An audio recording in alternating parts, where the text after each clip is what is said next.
ইরানের সঙ্গে লড়াই চালিয়ে যাওয়ার মতো অবস্থায় নেই ইসরায়েল। তাই ইরানে হামলায় অংশ নিতে মধ্যপ্রাচ্যের মিত্র দেশগুলোকে $8.6 বিলিয়ন সামরিক সরঞ্জাম সহায়তা দিয়েছে যুক্তরাষ্ট্র।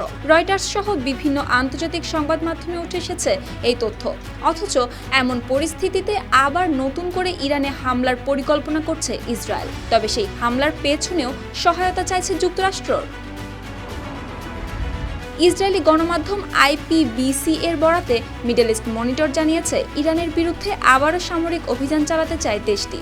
এই বিষয়ে ইতোমধ্যেই ওয়াশিংটনের কাছে নিজেদের অবস্থানের কথাও জানিয়েছে ইসরায়েলের সামরিক ও নিরাপত্তা বিষয়ক নীতি নির্ধারকেরা। প্রতিবেদনে বলা হয়, গেল মাসে মার্কিন ও ইসরায়েলি সামরিক কর্মকর্তারা সম্ভাব্য হামলার জন্য নতুন লক্ষ্যবস্তুর তালিকাও তৈরি করেছেন। সেখানে বিশেষভাবে চিহ্নিত করা হয়েছে ইরানের তেল শোধনাগার ও জ্বালানি স্থাপনাগুলোকে। ইসরায়েলের নীতি নির্ধারকদের ধারণা, ইরানের সঙ্গে দীর্ঘ আলোচনা বা সমঝোতা সময় নষ্ট করা ছাড়া আর কিছু না। কিন্তু ঠিক একই সময় ভিন্ন বার্তা এসেছে ইরানের পক্ষ থেকে। দেশটির প্রেসিডেন্ট মাসুদ পেজেশকিয়ান জানিয়েছেন, যুক্তরাষ্ট্র ও ইসরায়েলের সঙ্গে চলমান যুদ্ধ বন্ধে কূটনৈতিক পথে এগোতে প্রস্তুত তেহরান। তবে জনগণের অধিকার ও জাতীয় স্বার্থের প্রশ্নে কোনো আপোষ করবে না দেশটি।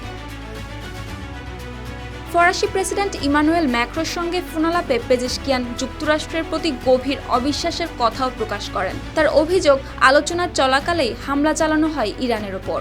এদিকে মার্কিন সংবাদ মাধ্যম এক্সিওসের এক প্রতিবেদনে বলা হয়েছে, যুদ্ধ বন্ধে যুক্তরাষ্ট্র ও ইরান একটি সংক্ষিপ্ত সমঝোতা স্মারক চূড়ান্ত করার খুব কাছাকাছি পৌঁছে গেছে।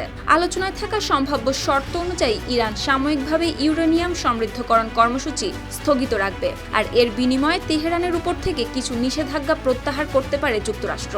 পাশাপাশি হরমুজ প্রণালীতে জাহাজ চলাচলের উপর থাকা বিধি নিষেধও তুলে নেওয়ার বিষয়ে আলোচনা চলছে। ফলে একদিকে নতুন হামলার প্রস্তুতির খবর সামনে আসলেও অন্যদিকে পর্দার আড়ালে যুদ্ধ থামানোর কূটনৈতিক তৎপরতাও জোরে সোরে চলছে।